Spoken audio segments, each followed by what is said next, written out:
Dans cette vidéo, on va énoncer les théorèmes dits de croissance comparée, puis on va s'en servir pour calculer des limites, en fait, pour lever des formes indéterminées.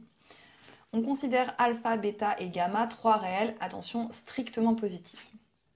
Alors, on a les résultats suivants. Premièrement, en plus l'infini, j'ai ces deux croissances comparées.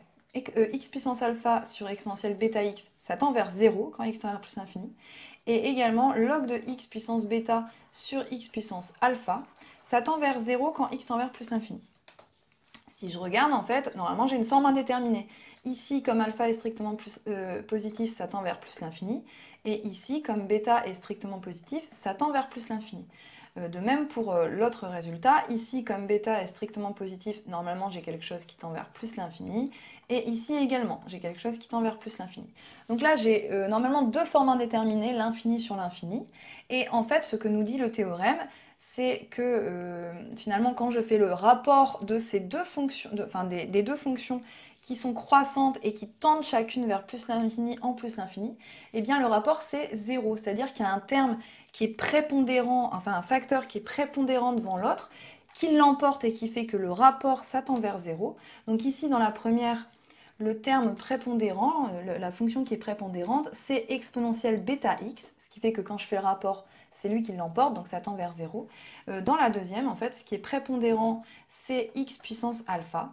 X puissance alpha va plus vite à l'infini que log de x puissance bêta. Donc quand je fais le rapport, ça tend vers 0. Il y a une autre façon de l'écrire qui utilise une notation, qui est une notation plutôt utilisée par les physiciens, qui compare en fait ces fonctions. Donc en fait on utilise ce symbole-là qui ne veut pas dire inférieur ou égal, enfin qui ne veut pas dire inférieur, mais qui veut dire, enfin ça compare les croissances croît plus vite que ou croît moins vite que, selon que le met à gauche ou à droite.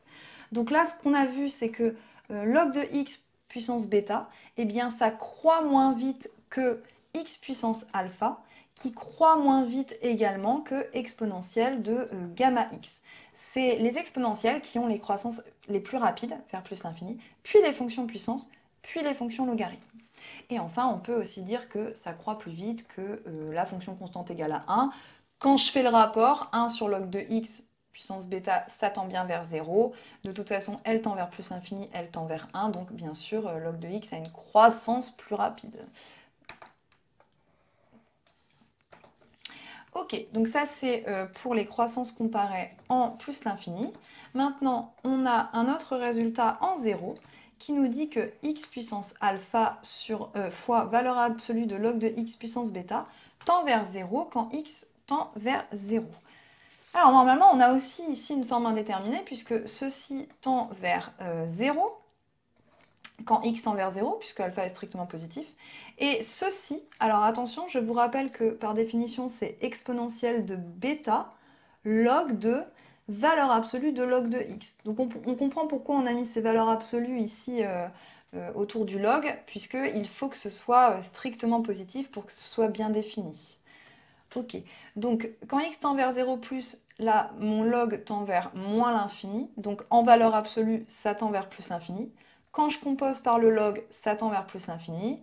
Multiplié par bêta strictement positif, ça tend vers plus l'infini. Et donc en composant par l'exponentielle, là j'ai une limite qui est plus l'infini. Donc je me retrouve avec une forme indéterminée qui est 0 fois l'infini. En fait, le théorème nous dit que c'est la puissance qui l'emporte, puisque finalement quand je fais le produit, ça tend vers 0. Ok ? Alors, à noter que dans ce théorème, on a utilisé la notation 0+. Alors, qu'est-ce que ça veut dire tendre vers 0+? Ça veut tout simplement dire tendre vers 0, mais en étant à valeur positive, en restant positif en fait. Donc c'est comme si je me rapproche de 0 tout en restant à chaque fois positif. Voilà ce que ça veut dire 0+. Pour ce deuxième résultat du théorème de croissance comparée, je suis en train encore de comparer la croissance vers l'infini de deux familles de fonctions. En fait, je suis en train de comparer les valeurs absolues de log de x puissance bêta et les 1 sur x puissance gamma. En fait, les deux, elles tendent vers plus l'infini quand x tend vers 0. Et quand je fais le rapport des deux, si vous faites log de x puissance bêta divisé par 1 sur x puissance gamma, vous vous retrouvez en fait avec x puissance gamma fois ceci, et on vient de dire que ça tend vers 0. Autrement dit, le facteur qui est prépondérant, hein, ce qui l'emporte, la croissance la plus rapide vers plus l'infini, eh bien c'est cette fonction qui l'a. Donc j'ai log de x puissance bêta qui est négligeable devant 1 sur x puissance gamma, ou plutôt 1 sur x puissance gamma qui est prépondérant devant log de x puissance bêta.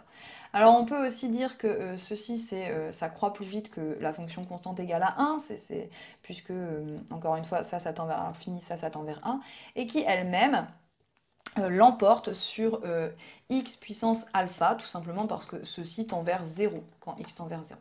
Donc voilà ce qu'on peut écrire en physique, par exemple.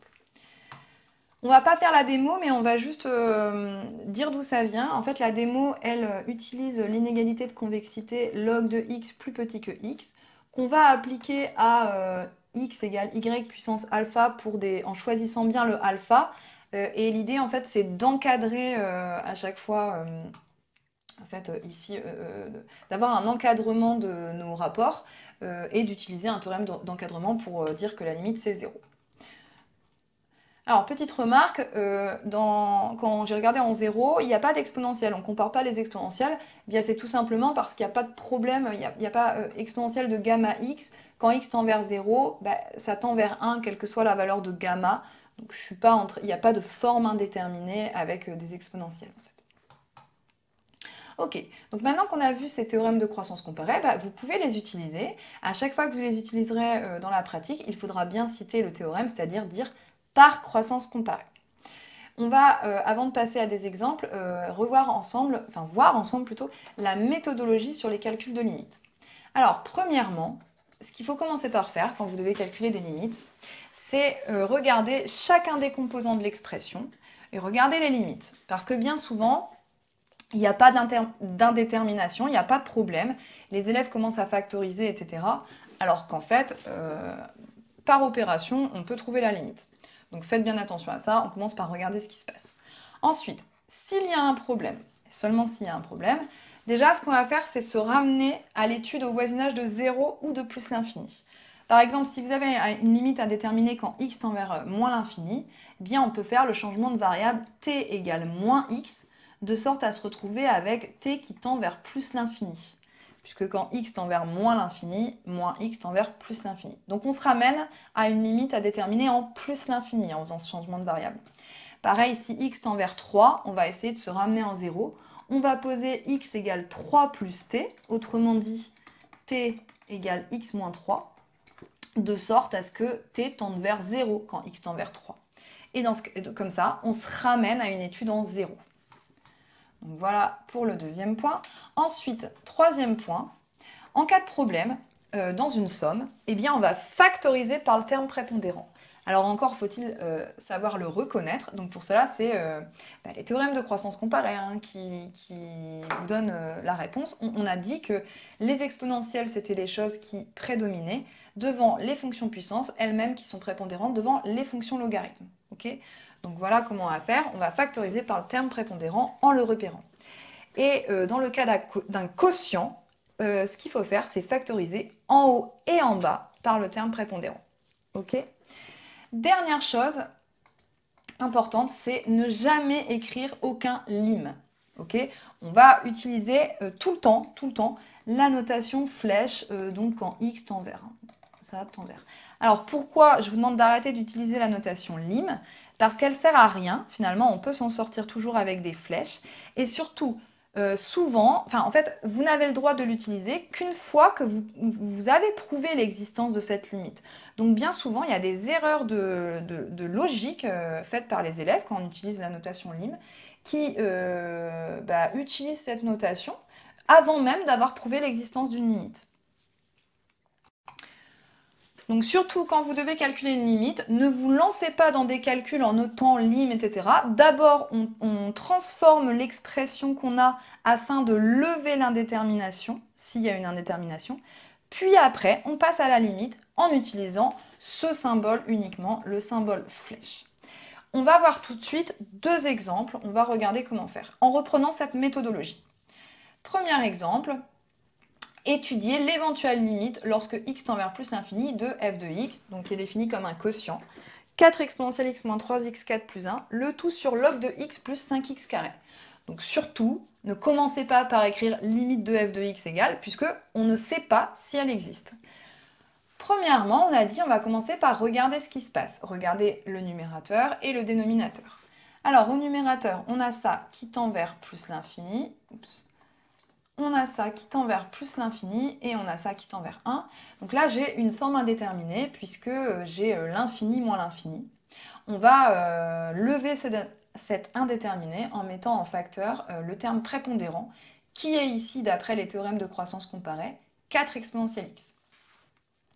En bas, j'ai ça qui tend vers plus l'infini et ça qui tend vers plus l'infini. Là, j'ai pas de forme indéterminée en bas, hein, mais on l'a dit, quand on a un quotient, on met en facteur aussi en bas, on factorise par le terme prépondérant aussi. On y va.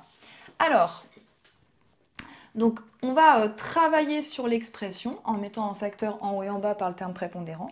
Donc pour cela, il faut que je quantifie mon x. Alors, comme on est en train de regarder en plus l'infini, il faut juste que je prenne x assez grand pour qu'il n'y ait pas de problème. Donc ici, par exemple, pour pouvoir définir log de x, il faut que ce soit strictement positif. Je vais diviser par le terme prépondérant en bas qui est 5x carré, donc pareil, il faut que ce soit strictement positif.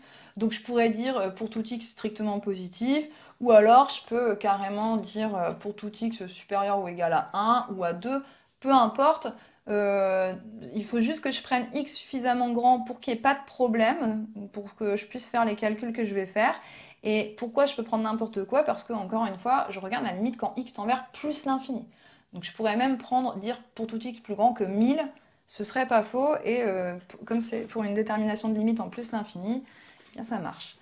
Alors on y va, on factorise par le terme prépondérant, donc en haut c'est 4 exponentielle x, facteur donc de 1 moins 3x puissance 4 sur 4 exponentielle x, plus 1 sur 4 exponentielle x. En bas, le terme prépondérant, donc qui l'emporte entre le log et les puissances, on sait que c'est les puissances, donc on factorise par 5x carré. 5x carré, facteur de 1, plus log de x sur 5x carré. Alors prenez l'habitude de mettre vos constantes aussi quand on factorise par le terme prépondérant. Pourquoi? Tout simplement pour faire apparaître ici, à l'intérieur de vos parenthèses, des 1. Alors vous pourriez ici vous en sortir sans faire apparaître ces 1 en laissant les constantes de côté, mais c'est une très bonne habitude à prendre parce que quand vous allez faire de l'analyse asymptotique plus tard dans l'année, eh bien on voudra faire apparaître ces 1, donc prenez cette habitude. Alors on se retrouve avec un produit. Hop. Ici on va appeler ça U de x, et tout ça là, le reste, hop, je vais appeler ça V de x. J'ai fait en sorte d'avoir V de x qui tend vers 1 en fait, en factorisant par le terme prépondérant. Alors en effet, je vais pouvoir utiliser mes théorèmes de croissance comparée. Je vais dire que ça tend vers 0 par croissance comparée, et ça tend vers 0 par croissance comparée. Ensuite, j'ai également ceci qui tend vers 0, mais ce n'est pas une croissance comparée, hein, c'est tout simplement parce que l'exponentielle x tend vers plus l'infini, donc quand je passe à l'inverse, ça tend vers 0. Donc, si je regarde la limite de v de x, donc ce que j'ai appelé v de x, c'est tout ça, hein, ça tend vers 1 quand x tend vers plus l'infini. Ok, j'ai 1 plus quelque chose qui tend vers 0, et en dessous j'ai 1 plus quelque chose qui tend vers 0. Ensuite, je fais le quotient. Maintenant, hop, il me reste à regarder la limite de u de x. Et bien là, c'est encore une fois une croissance comparée. J'ai 4 exponentielle x sur 5x carré. D'après mes théorèmes de croissance comparée, c'est l'exponentielle qui l'emporte. Donc ça va tendre vers plus l'infini. Alors en fait, on n'a pas exactement vu ça hein, dans le théorème. Ce qu'on a vu, c'est que x carré sur exponentielle x, si j'oublie les constantes là, ça tend vers 0 quand x tend vers 0, et même vers 0 plus, hein, c'est ce qui est écrit dans votre théorème. Et donc, en fait, une autre façon de l'écrire, c'est dire que exponentielle x sur x carré, ça tend vers plus l'infini quand x tend vers plus l'infini. Okay. Pardon, ici, c'est pas 0, c'est plus l'infini. Ok. Alors, donc vous pouvez écrire par croissance comparée, u de x tend vers plus l'infini quand x tend vers plus l'infini. Et maintenant, il me reste à faire le produit. On a donc par produit f de x qui tend vers plus l'infini quand x tend vers plus l'infini. Parce que j'ai mon premier facteur qui tend vers plus l'infini, le deuxième qui tend vers 1, donc par produit, ça tend vers plus l'infini. On va regarder un deuxième exemple. On va regarder cette fois la limite lorsque x tend vers 0 en étant positif, donc x tend vers 0 par la droite, de g de x défini comme 1 sur x plus log de x plus exponentielle x. Commençons par observer ce qui se passe pour chacun de ces termes. 1 sur x tend vers plus l'infini quand x tend vers 0 plus, hein, c'est bien parce que x tend vers 0 on reste en positif que l'inverse tend vers plus l'infini. Le log, ça tend vers moins l'infini en 0. Et l'exponentielle, en fait, ça vaut 1 en 0. Donc ça tend vers 1 quand x tend vers 0. Donc finalement, ici, j'ai une forme indéterminée. J'ai l'infini moins l'infini. Cette exponentielle, on s'en fiche en fait. Donc la question, c'est qui l'emporte entre 1 sur x et log de x. Eh bien, la réponse, elle est dans votre théorème de croissance comparée. C'est 1 sur x qui l'emporte. Donc, pour lever cet indéterminé, on va factoriser par le terme prépondérant. Encore une fois, ne commencez pas à écrire limite de g de x égale limite de et factoriser. On ne sait pas encore si elle existe, on ne peut pas écrire de limite tant qu'on n'a pas prouvé qu'elle existe. On va transformer l'expression en factorisant. Alors ici, je vais écrire pour tout x strictement positif, g de x égale 1 sur x facteur de 1 plus x log de x plus x exponentielle x. J'ai factorisé par mon terme prépondérant. Et encore une fois, donc là je factorise par le terme prépondérant, de sorte à faire apparaître un 1 ici, et prenez cette habitude, vous verrez que c'est très important quand on fera de l'analyse asymptotique, encore une fois. On va appeler ceci Wx. Okay. Eh bien, par croissance comparée, on sait que x log x tend vers 0 quand x tend vers 0. Donc, Wx, ça tend vers 1 quand x tend vers 0. De toute façon, quand vous avez bien fait votre travail, tout ce qu'il y a à côté du terme prépondérant, quand vous avez mis en facteur, ça doit tendre vers 1. Ensuite, 1 sur x tend vers plus l'infini quand x tend vers 0 en étant positif. Donc, par produit, eh bien, g de x tend vers plus l'infini quand x tend vers 0 plus. Okay, donc à la limite, c'est ici où vous pourriez utiliser le symbole lim. Mais donc, quel intérêt de l'utiliser maintenant qu'on a la réponse devant les yeux? Eh bien, la réponse est aucun intérêt. Voilà pour cette vidéo sur les croissances comparées.